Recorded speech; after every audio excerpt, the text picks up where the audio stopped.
The Politicrat Daily Podcast online store is hotting up with more items to choose from. On your travels to the store at the-politicrat.myshopify.com, you will find 66 and counting. 66, at least 66 different products, all designed by yours truly. So come one, come all, to the Politicrat Daily Podcast online store at the-politicrat.myshopify.com. Really good stuff there. I think you'll love it. So get ready to go and have this great experience online. Bye now. Thank you very much for your support.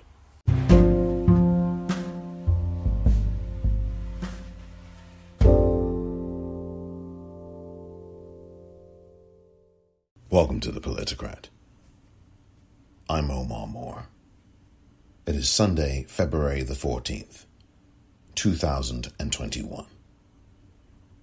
On this episode of the Politicrat, a look at what happened on the Senate floor yesterday. Donald Trump acquitted once again in an impeachment trial. That coming up next.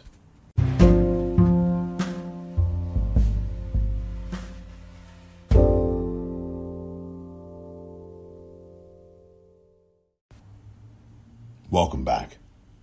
Happy Valentine's Day for those of you who celebrate and observe it. It is a day for many that brings a lot of joy, I suppose, and good things of that sort. And I do hope that people who are feeling the joy at this particular day continue to express that every day of every year. Obviously, this year it's different because of what is going on around the planet with this pandemic. And of course, things aren't quite the same. But I do think that whoever you love and whomever you love, wherever they are, that you make sure you connect with them on this day, but every day, to tell them how much you love and care about them.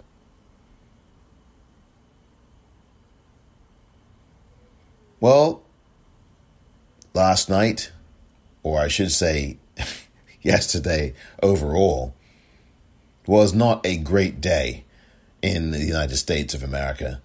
And for the reasons that are twofold. One, we have the continuing death toll that mounts from coronavirus as people continue to die, not just here in the United States, but of course around the world. That's one thing. And the other thing, of course, is, well, there are many other things, but the two things I want to point to. One is the continuing rise in the death toll of people who are passing away from this horrible virus. And number two, the acquittal, again, for the second time in just about 14 months. Oh, the second time in just over a year, actually. Second time around, acquittal again for Donald J. Trump in his impeachment trial. This is really not a surprise, although I was very naive to think that somehow there would be 17 Republicans who would come up to the plate and step up to it and swing for the fences. And really, I'm making their strides to the plate in the game of baseball to be more grandiose than they have to be. Because really all that I was hoping for was that 17 Republicans in the United States Senate would actually do the right thing. And they don't have to wave pom-poms or strut out their chests or anything like that. Really what I hoped for, dear listener, was that there would be 17 people who would have the decency and the principle to do what was right. Unfortunately, dear listener, my hope, and perhaps my naivete, was shoved right back in my face. Yesterday, just seven Republicans, 10 short of the number needed, voted to convict Donald Trump of incitement of insurrection. 7. Those 7 were Bill Cassidy, Susan Collins. Those 7 were Pat Toomey, Ben Sasse, Lisa Murkowski.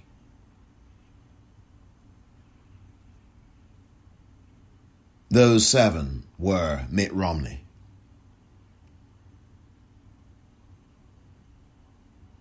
Those 7 were Richard Burr. Richard Burr is retiring from the Senate. And Pat Toomey will not seek re-election to it. 7 Republicans. 7. It is the first time, by the way, on a footnote, the first time in impeachment history in the United States that there has been a bipartisan vote to convict. Actually, that's not true. The second time, because, of course, just last year it happened too, albeit one Republican, Mitt Romney, who did the right thing again, this time as expected, and voted to convict as well. And look, after all, he was the subject of this trial that we just had. When you saw a video of him being told by the congressional gold medal honor winner, Eugene Goodman, to run the other way, do not go that way. Because Mitt Romney was literally running in the direction of a mob. He would have run straight into them if it had not been for seeing Eugene Goodman there. I mean, this was remarkable what Eugene Goodman did. And yes, he did get the congressional gold medal, but he has to also get the Presidential Medal of Freedom. I mean, he just has to. You know, he saved so many lives that day. But Mitt Romney voted to convict.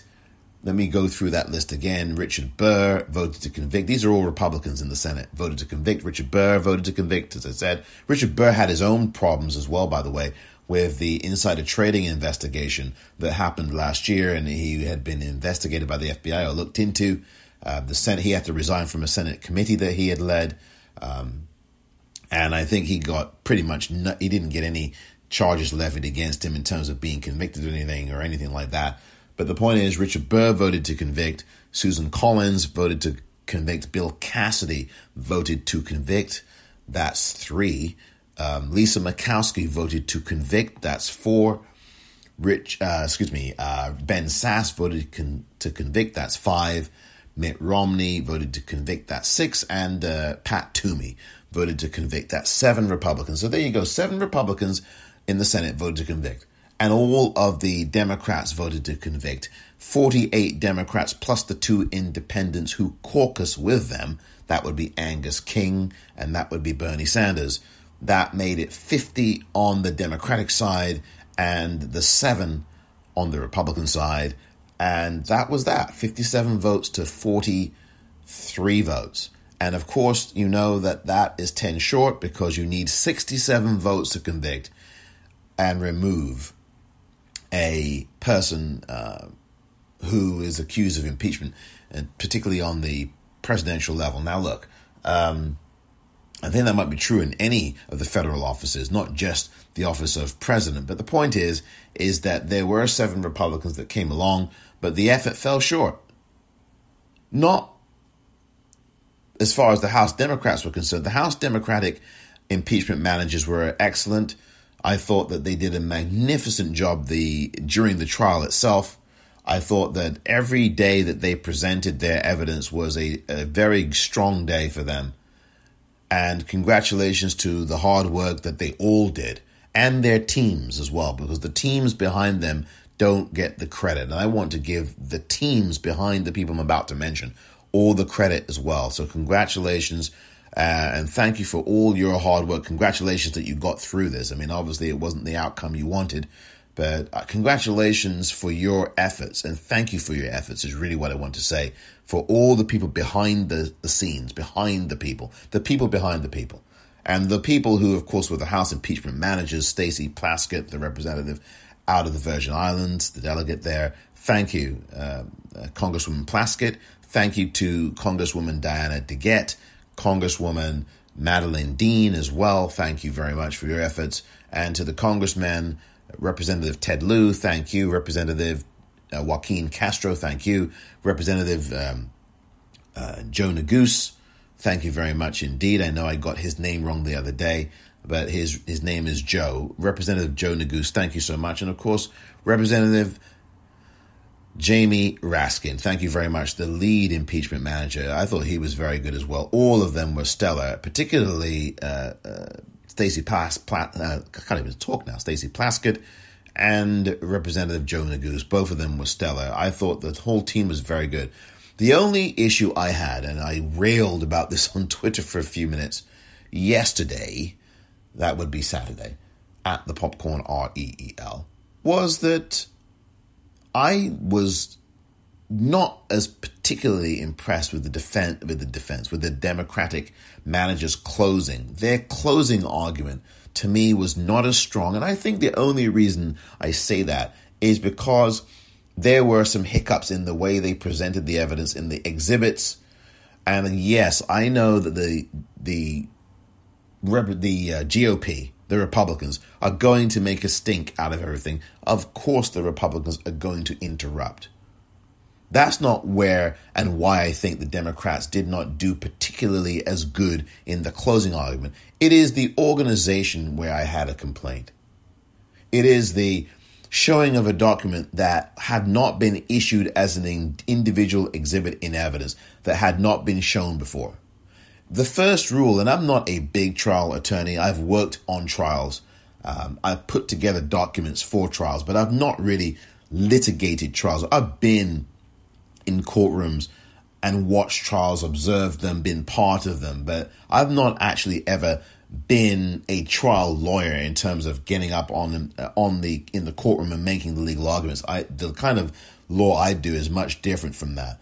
The practice that I do, the law practice is different. Is different from that and has been different from that. But when you are doing trial prep and trial litigation and you are in a courtroom, and I know this was not a legal trial, it was a political trial. It was not one for courts, right? But it is nonetheless the same kind of thing in terms of your preparation for it. You have to have your exhibits in order. You cannot issue exhibits that have not been entered into evidence, or at least have not been shown prior to your closing argument. And yes, the exhibits that were shown were issued into evidence, but they had not been shown during the trial. And you cannot show new exhibits that have not previously been shown during the trial phase in your closing argument. You can't do that. And that's what frustrated me. And I fixated on that. And not only that, I also fixated on one other thing. And that was the witness, congressional witness, Jamie, I believe her name is Jamie Herrera Butler, the Republican congresswoman, who had revealed to, I believe it was CNN or to others, that there was a shouting match going on January 6th between the Republican House leader, Kevin McCarthy, out of California, and Trump, on that very day that this was unfolding, this terrorist attack. And, McCarthy was telling him,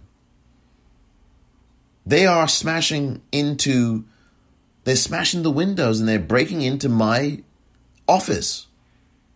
And these are your supporters. And Trump replied, and this is something that was relayed by the congresswoman. CNN picked this up. And she relayed it to the media as well. Said, look, Trump said, well, I guess that my supporters are more concerned about the election results than you are. I mean, that's a classic textbook case of someone who didn't care about anybody but himself and absolutely incited this violence, completely exhorted them to do it. It's everybody knows. Everybody knows, like Leonard Cohen once sang, right? Everybody knows the dice is loaded. Everybody knows that the good guys lost. I mean, go listen to Leonard Cohen, the Canadian poet, I call him. Just terrific, he's no longer with us, terrific musician and songwriter, and that gravelly voice. Everybody knows the dice is low. Everybody knows the good guys lost. Anyway, I can't do it quite as well as the master, the Canadian master there, Leonard Cohen. Listen to that song, Everybody Knows. And really, everybody knows this guy did this. The Republicans in the Senate know and knew. They were part of it. They were running for cover. They were running for cover. Everybody knows. And the very people in that Senate chamber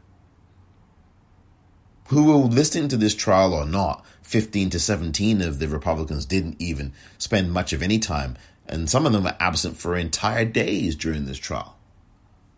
It's just, the fix was in, and I was just upset that the House impeachment managers did not decide to put Congresswoman Herrera Butler on the stand to depose her via Zoom. I think that optics are very important, and I get it. It wouldn't have made a difference. I know, I was told that yesterday by some people offline. It wouldn't have made a difference, and it wouldn't have, perhaps. In all likelihood, it would not have made a difference. But I think the thing going forward, and the point of why my frustration sits, and did sit there yesterday particularly, and people on Twitter telling me, oh, well, they're doing a great job, and some smart ass, well, this is what happens in trials, and if you don't like it, there's hiccup. Oh, go home. Well, you're talking to, the people are so ignorant. I practice. I've been, and I still do. Come on. I'm an attorney. I know what I'm freaking well talking about. Which is not to say that attorneys can't be wrong and that we haven't earned our reputations. Some of us, well, it's a profession that is not liked by a lot of people, except that when you need help and you need an attorney, you don't care about what you said about them 5 minutes ago, what you said about us 5 minutes or 5 seconds ago. If you need help, you need help, and you call one of us, But these bots on Twitter or people who are just ignorant, who don't know what they're talking about, you just missed the point. And that's why we need, communication. This kind of artificial communication that we have on Twitter, because it is artificial in a way. It's not the same as if you're in front of somebody, and of course we've got a pandemic, so that makes it difficult. But if you had FaceTime or whatever, or Zoom, you can actually at least have a proper conversation that's not synthetic or anything. And it's just the ignorance of people who don't know what they're talking about half the time. And if I don't know what I'm talking about, I will admit it, and I will say I'm speculating, or I'll say I don't know, and then I'll try to find out. But yes, you have the ignorance that is inevitable, but it's toxic ignorance. It's not, because we're all ignorant of something, but it is toxic ignorance. And even if I know someone doesn't know anything, I am not going to say to them, well, this is what, and no, I'll be a little bit more diplomatic than that, even though, yes, I have been not the most gentle camper, if you will, when it comes to these kinds of things. When someone says, well, violence isn't American, I will respond to that, because that shows a real lack of historical information, not even just knowledge. That's just information that either you're doing that as a rhetorical flourish for your presentation, or you really believe that, which surely you cannot believe that. But, I guess you can. But my irritation with the House Democrats only for an hour or two yesterday, because they were so good, the impeachment managers. But I just have to be honest because you've got to be honest about this stuff. You can't wave your pom-poms for your party. It shouldn't be about that. And then we've got that climate here where we're waving pom-poms for this or that one.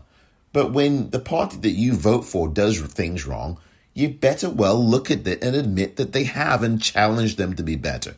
And so that's one of the things I know some people do, but I know that's also something that a lot of people don't. And I think where the Democrats go wrong, and this is really more general and not necessarily specific to the events of yesterday's acquittal, is that the Democrats are not good at optics. They have been very bad at optics. There are a few people in the Democratic Party who are very good at them. Some of them are either in the House of Representatives, some of them are no longer in politics. I think that Representative Alan Grayson, I think he's still in Congress. He was out of Congress, and I think he got voted back in Florida, Democrat. And I don't know if he's still in or not. But Representative Alan Grayson, he is really good at optics. He knows what to do.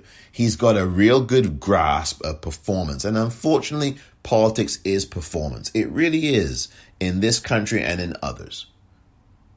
And what I would have wanted from the House impeachment managers yesterday in the close, that's all I'm speaking to, is to at least put the Congresswoman on the stand via Zoom to depose her. Why? Optics. Optics. Optics. Yeah, I know. They would have probably voted to acquit him anyway. I know. But the point I'm making is that the Democratic Party needs to be better at optics. My goodness me. That's the only thing I was concerned about, and the exhibit thing. Juries look at exhibits when they see you fumbling around. Ooh, that's not good. It's not. And an opportunity to put a congresswoman, a Republican congresswoman, on the stand and depose her, that would have been a good TV moment, I'm telling you. And I know depositions are boring. I know, I've been part of them. They're boring. I've been, involved in that process. It's not an exciting thing. But it would have been good for television. You've got people watching around the world. This would have been good for TV, and it would have been good for the stage. A Republican congresswoman being deposed.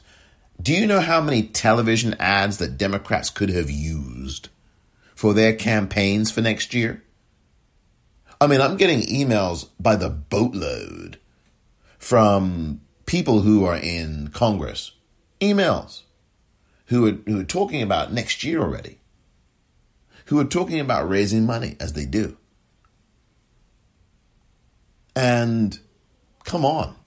You don't think that having video in your next ad, in your ad for 2022, of a Republican congresswoman being deposed during the impeachment trial of Donald Trump, you don't think that would have made for good optics in an ad for next year's election campaigns? Oh, come on. Of course it would have. But again, this is where the Democrats fall short. And no, that's not the reason that Donald Trump got acquitted. I'm not sitting here on Sunday telling you that that's why Donald Trump got away with murder again.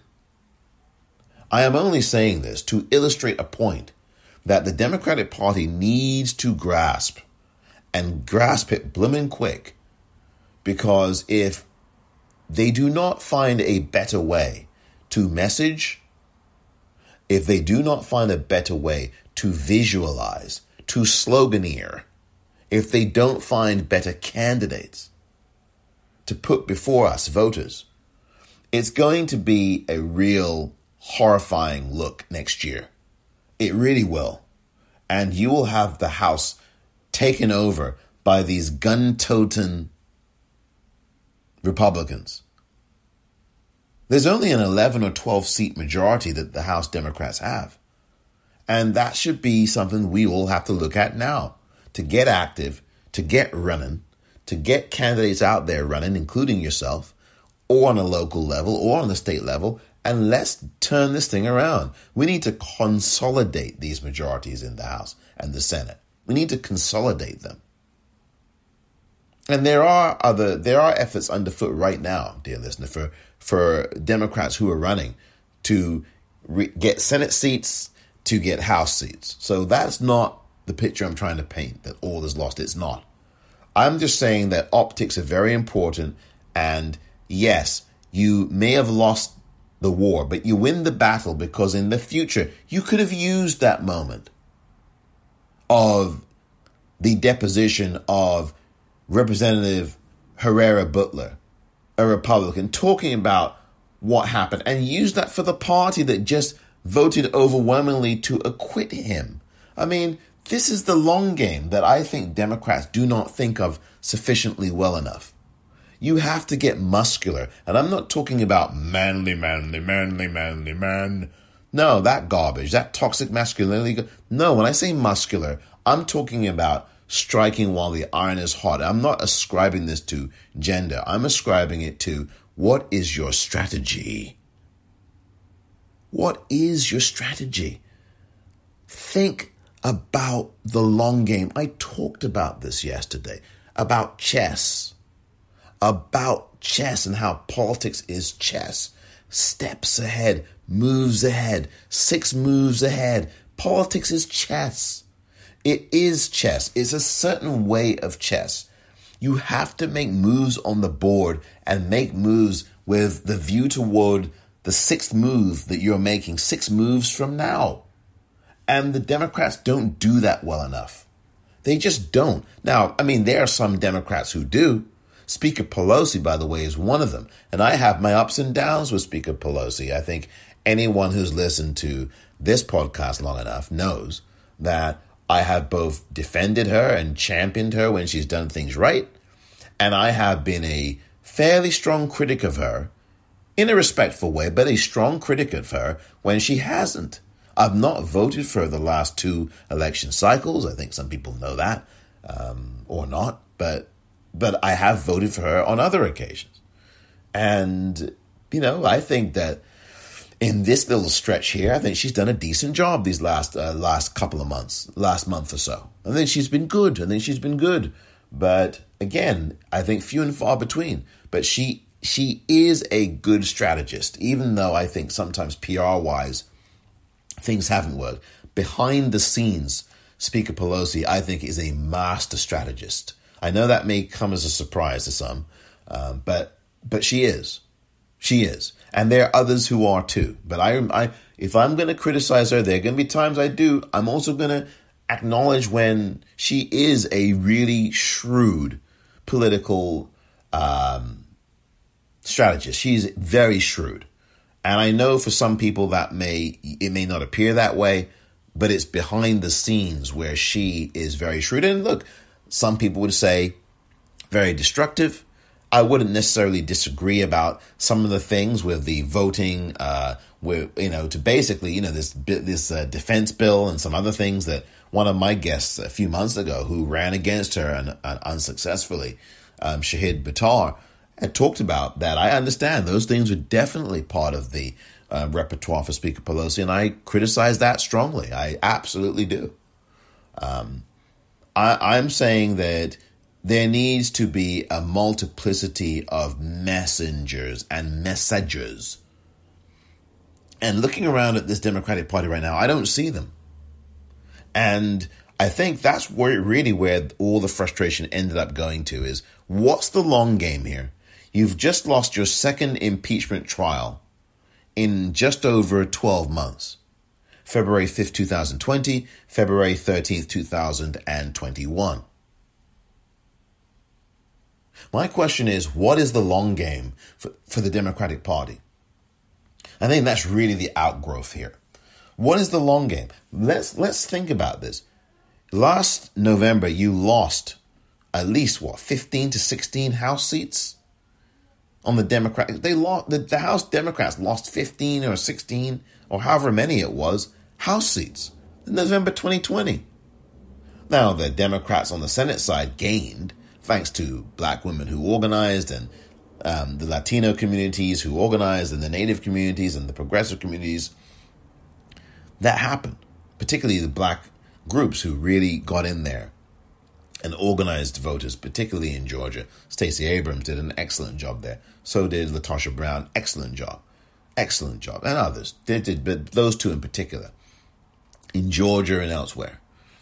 But my whole thing is, what about the party? You've just given Jamie Harrison the DNC chair. What is he going to do with that chair?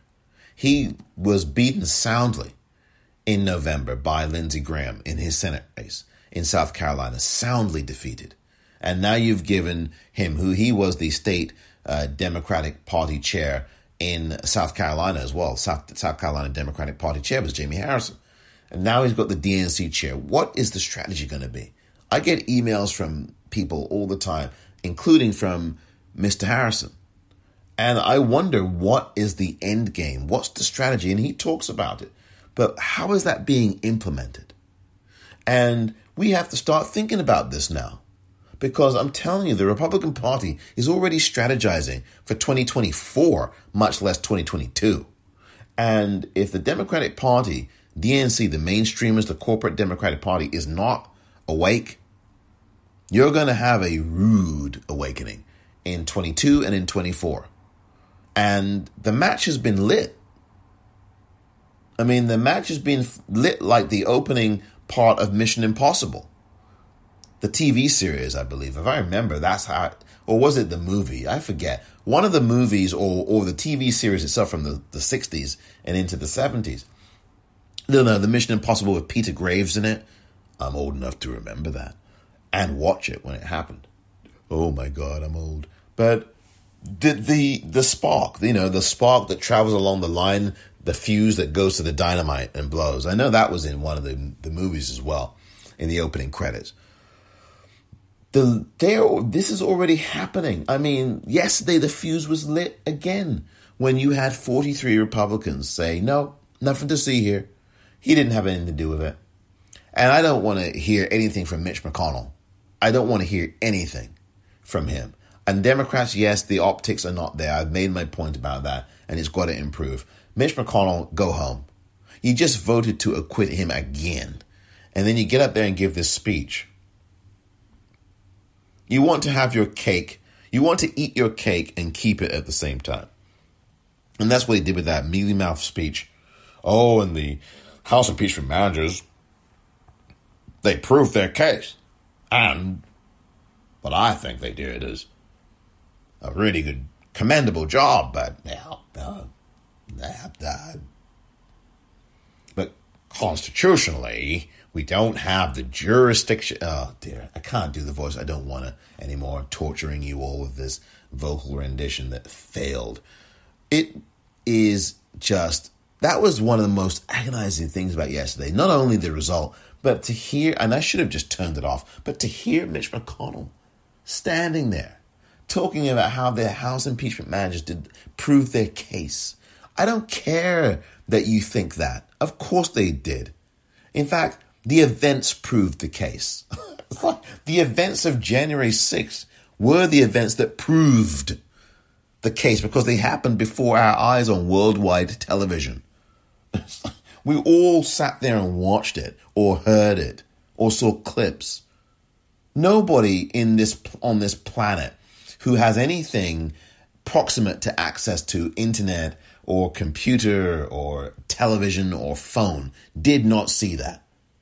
If you are in a world or still, we've got millions of people here who don't have internet access in the US. But for those who do, not one of you can ever be gainsaid to have not seen a single second of video from January 6th. Because if you're telling me that that is the case and you didn't see any piece of any video anywhere, any screen capture, anything online, any photographs in a newspaper, you're lying.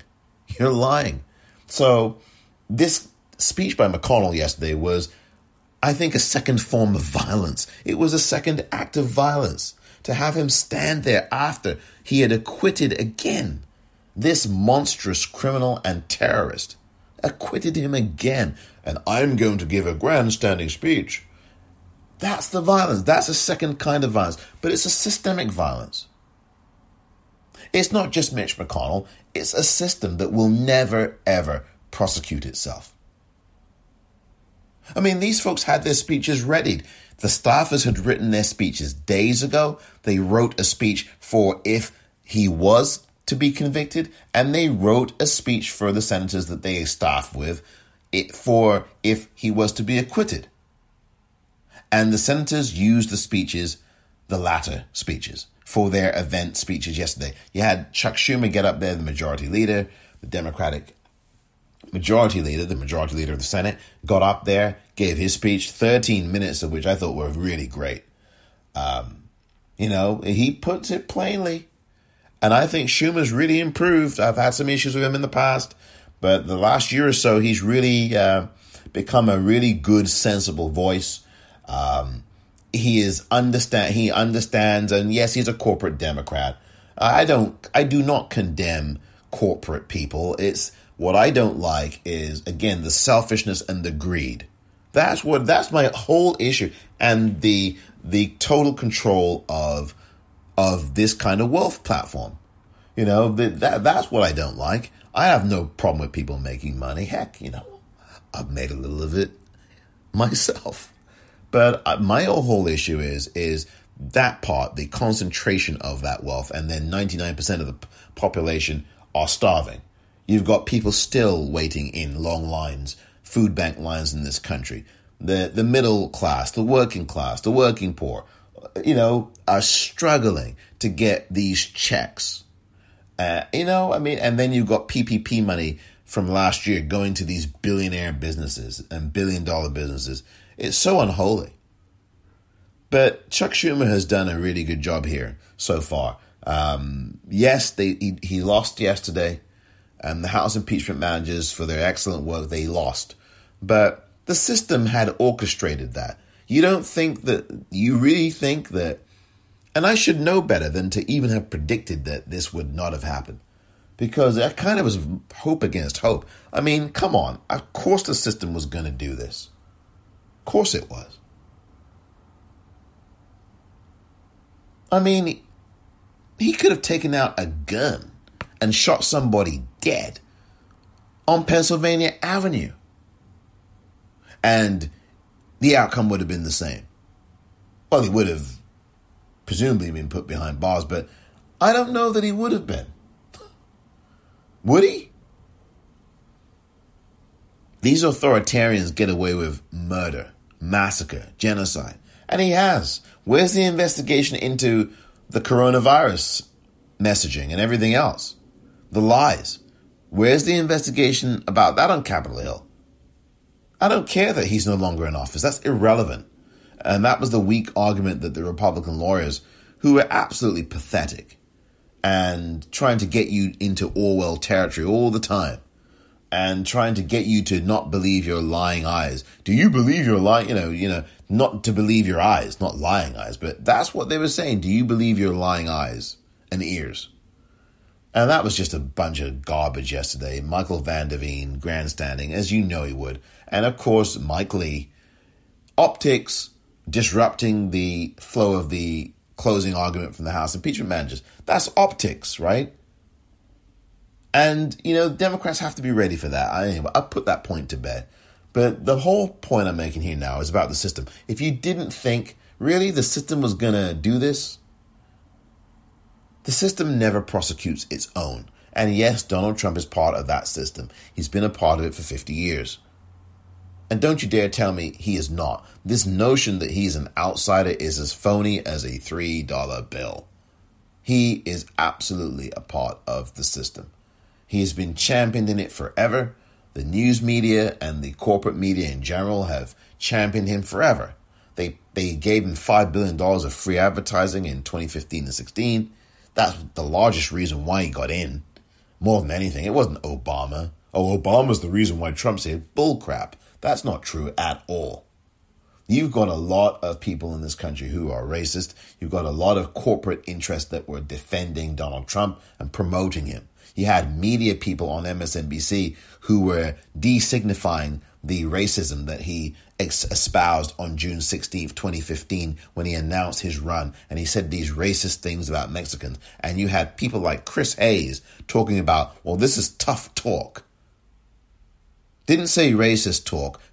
This is tough talk, rough talk.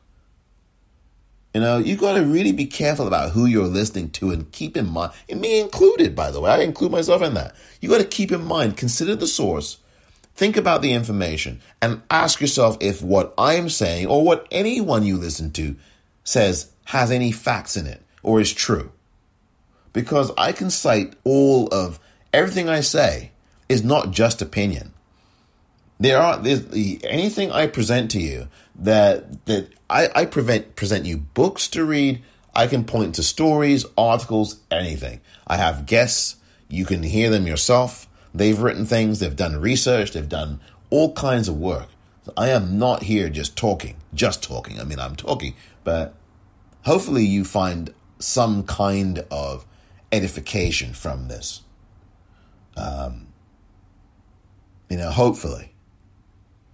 Hopefully you do. And I know that some people do because they've told me so.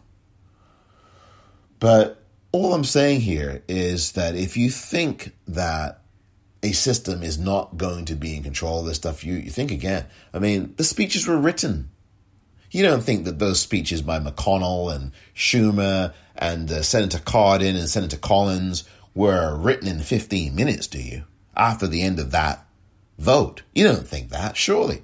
They had written these speeches out days ago. They, meaning the staffers, and then the senators looked over the speech, made perhaps some changes editorially, and with the speechwriter or whatever, and then they read it through and they did it. They already knew, right? I mean, I saw Pat Leahy, the senator out of, I believe it was Vermont, sitting there. Yeah, Vermont. He's the senator of Vermont. Sitting there in the chair as the president pro tempore, and he had his hands clasped under the desk where he was sitting in a side shot from the camera. And it's as if he already knew. He knew what was going on. He knew. I mean, 15 GOP didn't even bother to show up. 17 in one day as well. Didn't even show up. That's the disrespect. And they already know what the outcome's going to be. And it's just disrespectful. But I don't want people to stop voting. I think that's the thing I want to get to. I hope that people vote. I really don't want people to not vote now, because the operative effect is to discourage people. And that's what the Republican tactic is to discourage you and I from voting. Don't ever stop voting. Because I know people are going to go, well, oh my God, they won't even convict him, and we all saw it. I know, I get it. I'm as frustrated, as pissed off as anybody. Believe me. I got a text earlier about this, and I completely agreed with the texter. Yeah, of course, but we knew this was going to happen. Even though I predicted the opposite. My prediction streak ends, but who cares about that? That's trivial nonsense about a streak of predictions being correct. That's just completely self-serving. I get it. But we knew that this outcome was going to happen. But the question is, what do we do about this now?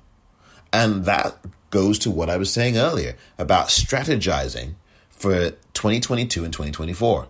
And for voting, we must continue to vote. Look at what we got through voting just the last 3 months.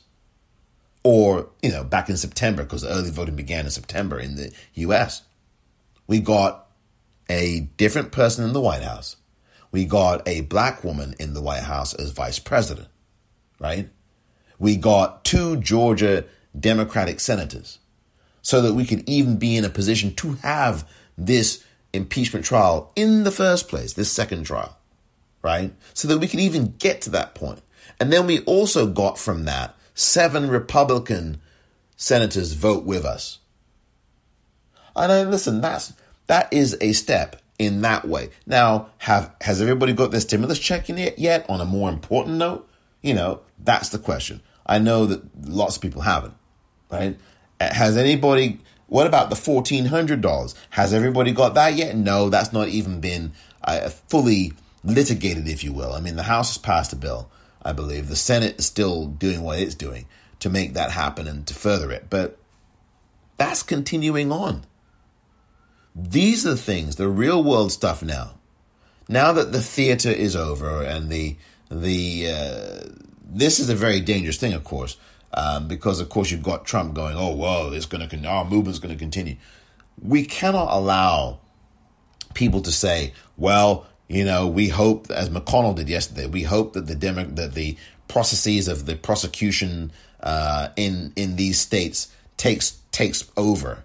And you can't rely on leaving it to the processes of states. You've got to do your job as a senator. You have to do your job. Stop abdicating your duty as a senator. I mean, this is what Lamar Alexander did when he was in the Senate for the previous impeachment trial. He said, well, I know he's guilty. But the American public can do this. You cannot be doing that as a senator. You have to do your job and stop being so cowardly. And Republicans are cowards. They're cowards. These Republican senators and politicians are cowards. They talk big, they scream and yell, they put a gun in their holster and they walk to say, I'm not going through the metal detector. But when it comes down to voting principle, they don't. They don't. They're chickens. And Lamar Alexander last year telling us in a tweet, no less, oh, well, it's you all have to. We know he's guilty with the Ukraine phone call. We know he's guilty of sin. But, this is something for the American public to deal with because there's an election coming up later on this year. And that's not good enough. When you've got people abdicating leadership and abdicating their congressional and constitutionally bound responsibilities to which they swore a constitutional oath to, that's trouble. That's real trouble. And it happened again yesterday. It should not be left to the American public, and more precisely black women, to bail out the country. Because otherwise, that means what we have to do is vote out, that is, the people who are telling you, well, we hope that the criminal justice system will deal with Donald Trump. No, we hope that you will grow a pair wherever that pair is, whether it's above or below the waist. And you do your damn job and stop sucking up or down to donors. Stop doing that. I know that's easier said than done, but come on. You are always abdicating your responsibility as a congressional politician or any politician. If you're telling us, well, we hope that the processes of prosecutions do it. You can't leave it to someone else. You are a senator. Do your job. And what we as voters have to do is if they vote to convict him, great. If they vote to acquit, you vote them out too. Now that's what you have to do. You vote them out.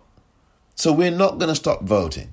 And don't let the events of yesterday discourage you to the point where you're thinking, well, I'm not going to vote. What's the use? We've seen real world tangible evidence of why voting is so very important.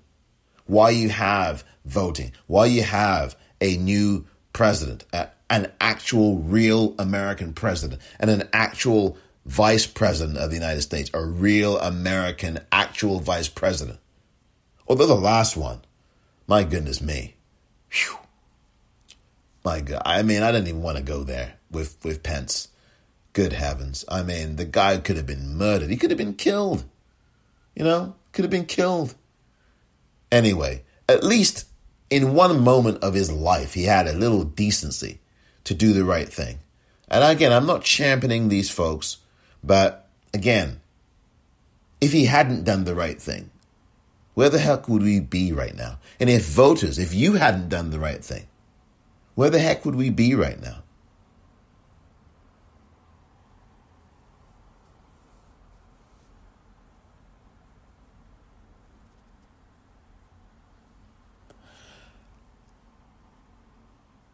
Book recommendation. Introduction to African Civilizations. John G. Jackson.